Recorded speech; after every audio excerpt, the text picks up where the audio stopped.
What's up guys? So for today's topic, kung familiar kayo dito, this is a wiper blade restorer ba yun?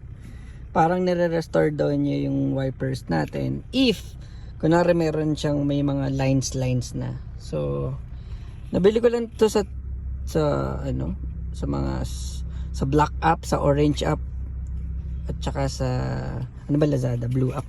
Basta yun, bahala kayo kung saan to nabibili. Sasabihin ko lang sa inyo guys na hindi siya effective. Actually, itong wiper ko is may dalawang line lang siya. So, tinry natin syempre.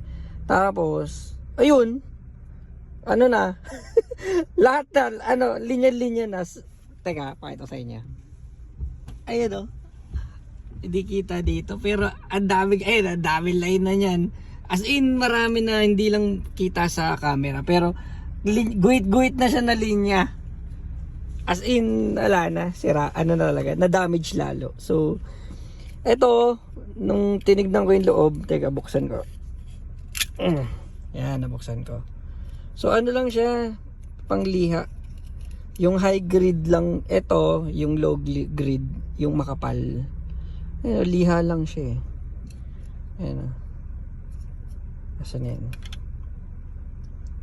Ayan o, ito yung manipis o. Ano lang din siya, liha. Teka, tanggalin ko para sa inyo. Ay, nakaglue ata. Pero ayan siya o. Liha lang din siya. Teka, tanggalin natin. Or liha lang.